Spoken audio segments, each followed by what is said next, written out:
और अब खबरें विस्तार से। सबसे पहले बात हरदोई से आ रही खबर की कर लेते हैं, जहां पर अब्दुलपुरवा में एक घर में अवैध पटाखा मिला और जिसके बाद पिता और 2 बेटों के खिलाफ रिपोर्ट दर्ज हुई है। एसडीएम और सीओ सिटी ने पुलिस टीम के साथ छापेमारी की। 51 तरह के पटाखे इसके पास से बरामद किए गए। पुलिस ने कार्रवाई करते हुए तीनों को मौके से हिरासत में लिया है। तो वहीं हापुड़ में भी पुलिस ने कार्रवाई की, अवैध पटाखों को बरामद किया है। 3 लाख रुपए के पटाखे यहां पर जब्त किए गए और एक आरोपी को पुलिस ने हिरासत में भी लिया है।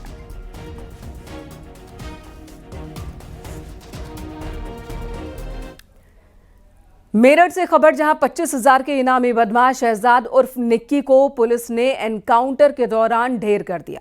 शहजाद का एक सीसीटीवी फुटेज भी सामने आया, जिसमें आरोपी रेप पीड़िता के घर पर गोली चलाता दिख रहा है। आरोपी शहजाद पर 7 मुकदमे दर्ज हैं। दुष्कर्म, लूट और हत्या की कोशिश जैसे मुकदमे दर्ज हैं। आरोपी पहले भी एक बार जेल जा चुका है। 5 साल की सजा काटकर वो बाहर निकला था। जेल से छूटने के बाद उसने दूसरी लड़की से रेप की वारदात को अंजाम दिया। मिशन शक्ति 5.0 के तहत बड़ी कार्रवाई की गई। पुलिस की जवाबी कार्रवाई में शहजाद ढेर हो गया। थाना सरूरपुर थाना क्षेत्र में पुलिस और शहजाद के बीच एनकाउंटर हुआ था।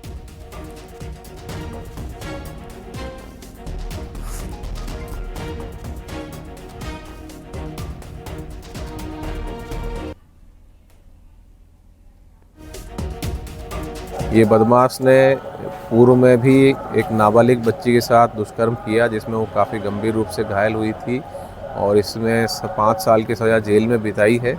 उस मामले में पुनः बाहर आने पर इसने फिर से एक 7 वर्षीय बच्ची का दुष्कर्म किया, जो कि काफ़ी गंभीर रूप से घायल हुई थी, जिसमें इसके ऊपर 25,000 रुपये का इनाम भी घोषित था और ये वांछित चल रहा था। हाल ही में इसके द्वारा बच्ची के परिजनों को धमकाने के लिए उनके घर पर फायरिंग की गई और मुकदमा वापस लेने के लिए उन पर दबाव बनाया जा रहा था। उसी मामले में इसकी तलाश चल रही थी और आज ये पुलिस मुठभेड़ में घायल हुआ है। मेरठ पुलिस ने मिशन शक्ति के तहत बड़ी कार्रवाई को अंजाम दिया है। पुलिस मुठभेड़ में शहजाद उर्फ निक्की मारा गया है। शहजाद पर 7 मुकदमे दर्ज है। 25,000 का इनामी है और सबसे संगीन आरोप यह है कि उसने मासूम बच्चियों के साथ रेप की वारदात को अंजाम दिया है। शहजाद उर्फ निक्की 5 साल जेल में रहा एक मासूम बच्ची से रेप के आरोप में, लेकिन उसके बावजूद जब वो जेल से छूटा तो फिर उसने बड़ी वारदात को फिर एक बार अंजाम दिया। उसने फिर एक मासूम बच्ची के साथ रेप किया और इंतहा तब हो गई जब कल रात शहजाद उर्फ निक्की उसके घर पर जाकर फायरिंग करने लगा। फायरिंग का सीसीटीवी फुटेज सोशल मीडिया पर वायरल हो रहा है और देर रात जब पुलिस ने उसकी घेराबंदी की तो फिर वहां पर शहजाद उर्फ निक्की मुठभेड़ के दौरान मारा गया। शहजाद ने पुलिस पार्टी पर फायरिंग की थी और जब जवाबी फायरिंग हुई तो फिर उसको गोली लग गई और वो फिर मारा गया और अस्पताल में शहजाद को मृत घोषित कर दिया गया है और पुलिस अब अग्रिम कार्रवाई में लगी हुई है।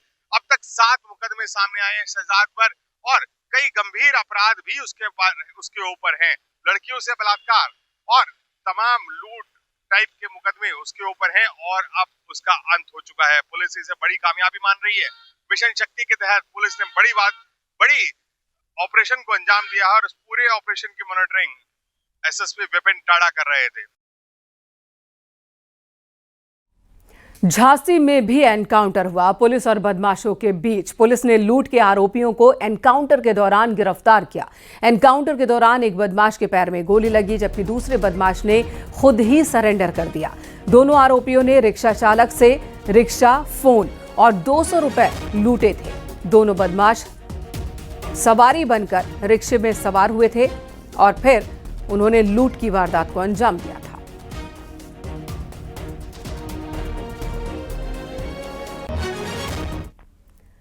कानपुर में पुलिस और बदमाशों के बीच मुठभेड़ की एक और खबर। काकादेव में बुजुर्ग से लूटपाट के आरोपी को पुलिस ने एनकाउंटर के दौरान गिरफ्तार किया है। आरोपी का नाम है करण जायसवाल। पुलिस की जवाबी कार्रवाई में करण के पैर में गोली लगी है। घायल बदमाश को अस्पताल में भर्ती करवाया गया, जहां उसका इलाज जारी है। बदमाश करण पर 12 से ज्यादा मुकदमे दर्ज हैं। अपराध और अपराधियों के खिलाफ कानपुर कमिश्नरेट पुलिस का अभियान जारी है। यही वजह है कि नए पुलिस कमिश्नर के आने के साथ साथ एक बार फिर से टीम गियर अप हुई है और यहाँ जो इनामिया तो नहीं कह सकते, लेकिन जिस पर 12 से ज्यादा मुकदमे थे, उसको हाफ एनकाउंटर में पुलिस ने धर दबोचा। इस वक्त न्यूज़ 18 टीम ग्राउंड जीरो पर आप देख सकते हैं, क्योंकि ये प्रिकॉशन की लिस्ट लगाई, इसके सामने देखा जा सकता है कि उसका ये कार्टेज के साथ ये असलाह पड़ा है और पुलिस से उसने मुठभेड़ करनी चाहिए, पुलिस पर फायरिंग करनी चाहिए, जिसके बाद पुलिस की एंटायर टीम देखिए इस वक्त यहाँ मौजूद है, यहाँ डीसीपी मौजूद है, एसीपी यहाँ वो एंटायर टीम मौजूद है। और आइए उनसे बात करें। सर, एक आप लोगों को उपलब्धि मिली, कौन ये अपराधी था, कैसे आप लोगों ने दबोचा? देखिए, शातिर अपराधी है, करण है और ये अभी जेल से छूटा है, रातपुर से जेल गया था। 9 तारीख को इसने सुबह जो है डंडे मार करके मोबाइल और पैसा लूटा था और इसके तत्काल मुकदमा लिखा गया। और जैसा कि आप जानते हैं, यहाँ पे ऑपरेशन त्रिनेत्र और हर घर कैमरा, तो पूरे सीसीटीवी में हम लोगों ने निकाला, तो क्रिमिनल को हम लोगों ने 4 घंटे में आइडेंटिफाई कर लिया। विजिलेंस आशीष पांडे के साथ अमित गंजू, न्यूज़ 18 कानपुर। इधर सोनभद्र में पुलिस के 25,000 के इनामी गौ तस्कर से मुठभेड़ हुई और इस दौरान इंटरस्टेट पशु तस्कर के पैर में गोली लगी, जिसके बाद पुलिस ने थाना पन्नूगंज पुलिस और एसओजी की टीम ने मिलकर गौ तस्कर संजय राम उर्फ संजय दीवाना को गिरफ्तार किया। संजय राम पर कई गंभीर अपराध दर्ज हैं, गौ हत्या, गिरोहबंदी जैसे मामले भी शामिल हैं। उसके कब्जे से एक अवैध तमंचा, जिंदा कारतूस बरामद किए गए। घायल आरोपी को जिला अस्पताल में भर्ती करवाया गया। काउंटर फायर किया गया, जिसमें अभियुक्त संजय उर्फ दीवाना को पैर में गोली लग गई। अभियुक्त को तत्काल उचित इलाज के लिए जिला चिकित्सालय लोधी भेजा गया।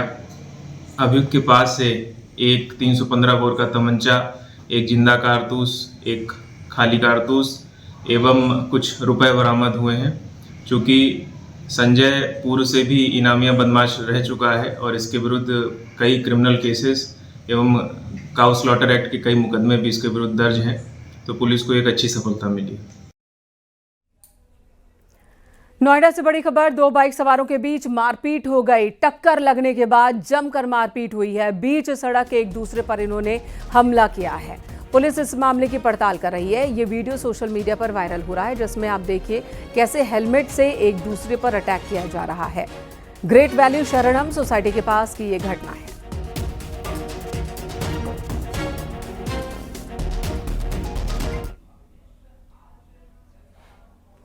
मुरादाबाद से खबर, जहां पर एक क्रिकेट प्लेयर की हार्ट अटैक से मौत हो गई। खेलते वक्त अचानक पिच पर वो गिरे और उनकी जान चली गई। लास्ट बॉल डालते वक्त खिलाड़ी अहमर खान ने जीत की खुशी में हाथ उठाया, लेकिन तभी वो पिच पर गिर गए, जिसके बाद मौके पर साथी खिलाड़ियों ने उन्हें सीपीआर भी दिया। आनन फानन में अस्पताल ले जाया गया, लेकिन डॉक्टर्स ने उन्हें वहां मृत घोषित कर दिया। आपको बता दें, मुरादाबाद और संभल में मैच के दौरान अहमर खान की मौत हुई है।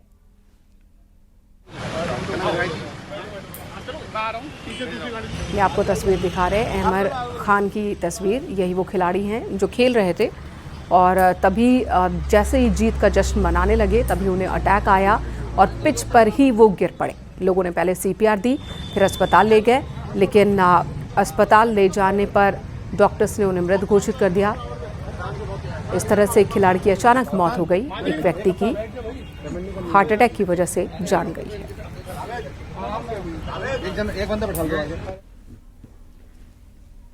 सीतापुर में अज्ञात कार ने बाइक को टक्कर मारी है। सड़क हादसे में 2 सगे भाइयों की मौत हो गई। हादसे के बाद पूरे परिवार में कोहराम मच गया। सूचना पर पुलिस टीम मौके पर पहुंची, शव को पोस्टमार्टम के लिए भेजा। सड़क हादसा मिश्रिक कोतवाली के पास हुआ है।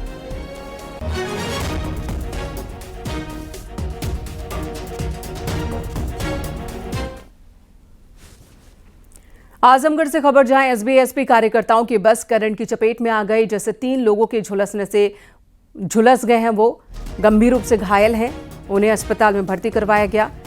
खबर के मुताबिक डेहवा गरखोर गांव में सुभाषपा की बैठक हुई थी, जिसके बाद कार्यकर्ता बस से लौट रहे थे और इसी दौरान उनकी बस हाई टेंशन तार की चपेट में आ गई और बस में करंट उतरा और ये सभी लोग झुलस गए।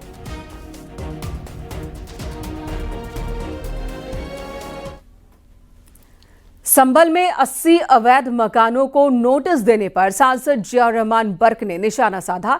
उन्होंने कहा कि अधिकारी सरकार के इशारे पर काम कर रहे हैं, लेकिन सरकारें बदलती रहती हैं, इसलिए अधिकारियों को अपनी मर्यादा में रहकर और अपने विवेक से काम करना चाहिए। जो भी अधिकारी कर रहे हैं वो सरकार के इशारे पे इस प्रकार के काम को कर रहे हैं और इस ऐसी सरकारें बदलती रहती हैं। कभी देश के अंदर जहां संवैधानिक प्रथा है तो वहां पे कभी ऐसा नहीं है कि एक ही पार्टी की सरकार 50 और 100 साल तक चल जाए। वक्त के हिसाब से बदलाव होता रहता है, तो इसलिए इस प्रकार की गलत कार्रवाई नहीं करनी चाहिए जिससे कि लोगों का दिल दुखे और लोगों के घर नहीं टूटे, लोगों के जज्बात और अधिकारों को तोड़ने का काम किया जा रहा है। तो इसलिए मैं चाहता हूं जो भी चाहे अधिकारी हैं और शासन के इशारे पे काम कर रहे हैं वो कम से कम अपने विवेक पर, अपने दिल अंदर की आत्मा को जगा करके ऐसे काम करना चाहिए जिससे कि वो लोगों के दिलों को जीत सके, ना कि लोगों के दिलों को तोड़ ले। आजम खां और मुहिबुल्लाह नदवी के विवाद पर मुरादाबाद के एसपी सांसद रुचि वीरा ने सफाई दी है। उन्होंने कहा कि आजम खान और नदवी में कोई मतभेद नहीं है। रुचि वीरा ने कहा कि आजम खान जेल में थे, जेल में अखबार टीवी नहीं मिलता होगा, इसलिए वो कैसे नदवी को पहचानेंगे। उन्होंने कहा कि हमें आपस में लड़ना नहीं चाहिए, बीजेपी से मुकाबला करना है। देखो वो तो जेल में थे तब से मुस्तकिल ना वहाँ अखबार जाता है, ना वहाँ टेलीविजन है, ना वहाँ मोबाइल है और भाई वो जेल से अभी आए हैं। और परिवार के लोग जाते हैं मिलने तो बताते तो होंगे मुहिबुल्लाह को सांसद नाम ही तो जानते होंगे ना। जब जो आदमी जेल से आया है, जिसके पास अखबार नहीं पढ़ने को मिलता है जेल के अंदर, टेलीविजन नहीं है, मोबाइल नहीं है, तो वो कैसे पहचानेंगे।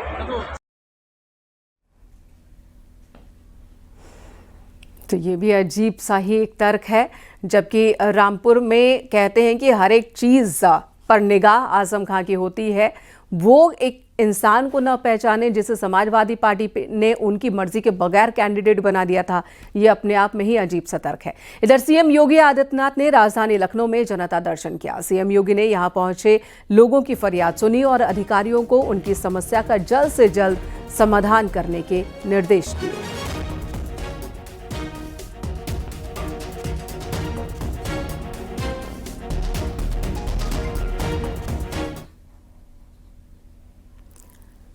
योगी सरकार खेलों को बढ़ावा देने के लिए कई कदम उठा रही है।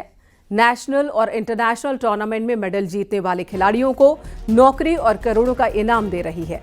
और इसी क्रम में सीएम योगी आज युवक और महिला मंगल दलों को प्रोत्साहन खेल सामग्री बांटेंगे। इंदिरा गांधी प्रतिष्ठान में ये कार्यक्रम होगा। इसमें राष्ट्रीय युवा उत्सव और यूथ पार्लियामेंट के विजेताओं का सम्मान होगा। सीएम योगी क्षेत्रीय युवा कल्याण अधिकारियों को प्रशस्ति पत्र देंगे। इसके अलावा सांसद विधायक खेल स्पर्धा का शुभारंभ भी करेंगे। इस मौके पर खेल मंत्री गिरीश चंद्र यादव भी मौजूद होंगे।